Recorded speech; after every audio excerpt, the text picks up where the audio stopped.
Russia's nuclear sector is the big forgotten topic on TV shows and expert debates, overshadowed by other, more visible, or sometimes trivial issues.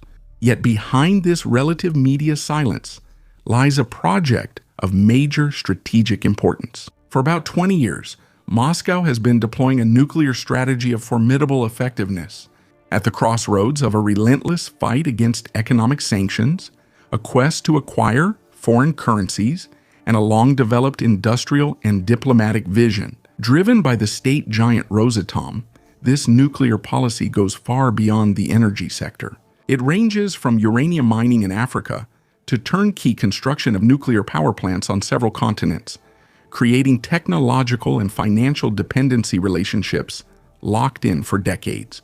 Praised by its supporters for its pragmatism and adaptability, denounced by its critics as a cold tool of cynical domination, Russian nuclear diplomacy plays a decisive role in reshaping relationships. Today we will break down the mechanisms, successes, challenges, and vulnerabilities of this full-fledged energy power. A lesson in realpolitik at the heart of contemporary international dynamics, where displayed power and hidden fragility coexist in a precarious balance. We need to see Rosatom for what it truly is. More than just a state-owned company, it is a real national ecosystem of 400 entities, employing over 250,000 people and fueling the entire Russian economy. From electricity generation, which accounts for 18% of national consumption, to advanced research, including nuclear medicine, and even the fleet of nuclear-powered icebreakers that open up the Arctic route. This conglomerate doesn't just supply Moscow with electricity. It builds and manages the energy trajectory of dozens of partner countries, locking in fuel supply, maintenance, technological upgrades, and waste management for generations. The method is well established.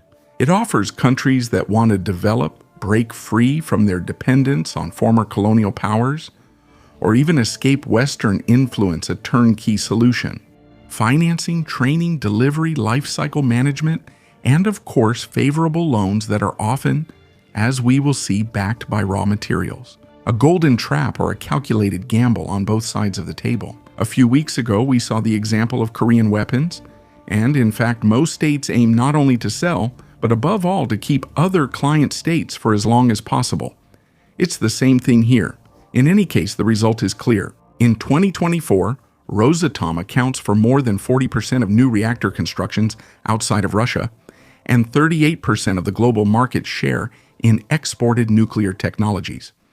Recent agreements are proof. In Niger, a key uranium producer, Russia invested where France was losing its grip under the pressure of political instability. In Kazakhstan, the world's leading supplier, Rosatom has just secured the construction of the country's very first nuclear power plant, prevailing over Franco-Chinese competition and locking in long-term access to enough strategic resources. In Bangladesh, the Rupur project is more than 90% supported by Russian funding, technology, and expertise. The same logic applies in Egypt with the El Daba power plant, in Vietnam with a nuclear roadmap until 2030, and in Turkey where the Akuyu power plant will be one of the largest in the country. All of them are becoming symbols of this credit-based nuclear diplomacy. And the method is as follows. By using financing and technological expertise, they impose a structural dependence that relegates the client country to the status of a partner, and therefore a customer, for decades.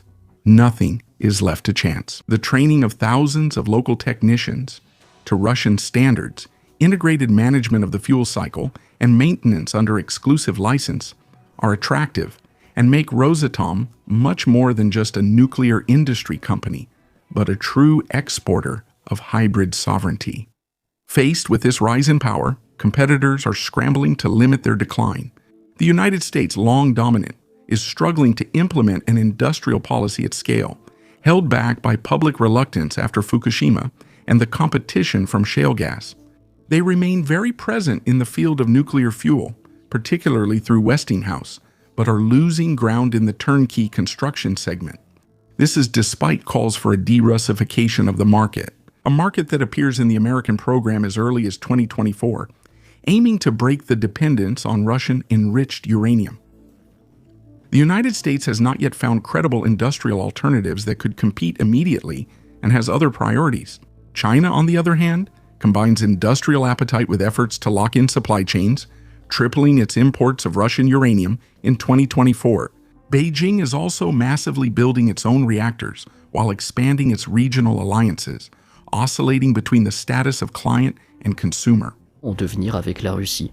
South Korea is also a dynamic rival, even if less influential diplomatically. It sometimes competes with Rosatom for certain tenders, but remains on the sidelines when it comes to major strategic contracts. The biggest loser, as you might expect, is probably France, through EDF Rosatom when it comes to electricity transmission.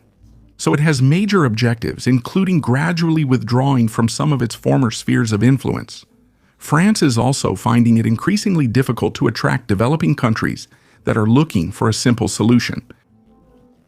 France, or rather, the current successes are mainly in Europe, which is increasingly under political pressure from Brussels and the United States to abandon the Russian nuclear sector. Obviously, the industrial power of the French sector, even weakened, remains considerable and partnerships exist in Kazakhstan or in Central Europe. But the sector is paying here for political and diplomatic mistakes or missteps made over the years. And this success of Russia would not have been possible without one thing. The Russian atomic sector escaped the heaviest sanctions, unlike, for example, oil or gas. For a pragmatic reason, a sudden break with Rosatom would jeopardize the supply of dozens of countries, risking the outbreak of a potentially uncontrollable global energy crisis. You can see here the value of nuclear power as a geopolitical lever. That's how, in June 2025, the United States even lifted restrictions on Gazprom Bank, for example, to finance the Hungarian PAX 2 power plant simply to avoid a systemic failure in their own market. The successes of the Russian nuclear strategy are undeniable and widely visible on the international stage. Rosatom has now established itself as the essential partner for emerging countries where energy demand is booming. As we have seen, it holds more than 40% of the market for new reactor projects worldwide, which demonstrates a solid and extensive dominance. Moscow's resilience in the face of Western sanctions, especially in Africa, investing in advanced technologies like fourth-generation or closed fuel cycle reactors, allows it to maintain a certain technological lead in this highly strategic sector. This positioning strengthens customer confidence and consolidates long-term loyalty. Moreover, the nuclear sector plays a major economic role in Russia. It generates tens of thousands of highly qualified jobs, supports both fundamental and applied research, and allows the Kremlin to earn essential foreign currency, especially in a context where oil and gas revenues are also weakened. We saw this with the decline in hydrocarbon revenues in a previous video about India.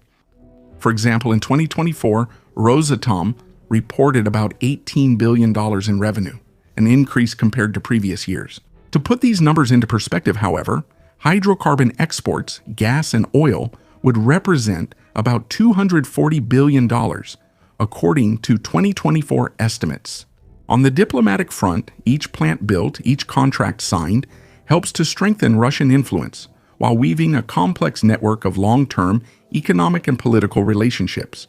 Many people focus on gas, oil, and armaments, but often forget about civil nuclear power. Obviously, while the Russian strategy has seen many successes, it also faces significant obstacles. In Turkey, for example, the Akuyu nuclear power plant project has faced many difficulties: budget overruns, work stoppages due to contractual disputes, social tensions, and complications related to managing European subcontractors. These problems illustrate the real challenges Rosatom faces in its international operations, especially in such a difficult context. Moreover, Russian nuclear diplomacy has suffered major setbacks, such as in Finland, where a key project was canceled in 2022. In Central Europe, countries like Slovakia, Bulgaria, and the Czech Republic are also intensifying their efforts to break away from Russian nuclear power, thus encouraging the emergence of other suppliers, perhaps French, but also American or even South Korean. While Rosatom is multiplying its commitments abroad, the risks are increasing, especially in a context marked by the war in Ukraine and heightened geopolitical tensions. A blockade on Russia's nuclear sector, although unlikely in the immediate future, given the complexity of an embargo similar to that on oil, remains a threat that should not be overlooked. Moreover, dependence on often unstable markets, especially in West Africa and Central Asia, exposes Moscow to major political uncertainties that could jeopardize its projects. The decline of Russian influence in Europe is also evident in the diversification of supply sources among several Eastern and Northern European countries, which weakens Rosatom's position with its former clients.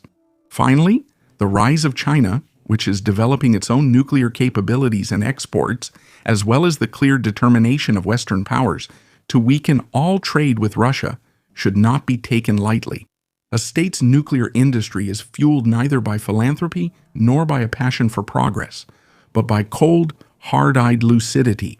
The successes of Rosatom are the result of sharp pragmatism. Above all, it's about extracting profits, extending influence, and forging relationships that will become strategic levers at the right moment. Behind the embellished speeches about international cooperation lies a very different reality, as in every market we've seen. A chess game where every piece is part of a methodical strategy to encircle the sovereignty of partner countries while prioritizing its own. And under this lasting strategic partnership, and that's why nuclear energy is a strategic sector, there's a whole arsenal of coercive tools: threats of supply cuts, technical shutdowns, or blackmail overspent fuel. Russia moves forward with realism, giving with one hand while holding back with the other. An effective method in an increasingly ruthless multipolar world that leaves no room for handouts. Also, remember to like the video, subscribe, and share it with others to support the channel. I really want to emphasize this because the algorithm changes regularly, and it's important to have your support to keep going, especially since some subscribers don't even receive our notifications. Finally, a huge thank you to all the YouTube members and financial supporters of the channel. It's thanks to you that we can continue producing independent videos on geopolitical current affairs, as we have since 2018. Thanks everyone, this was Quentin for Terabellum. See you next time.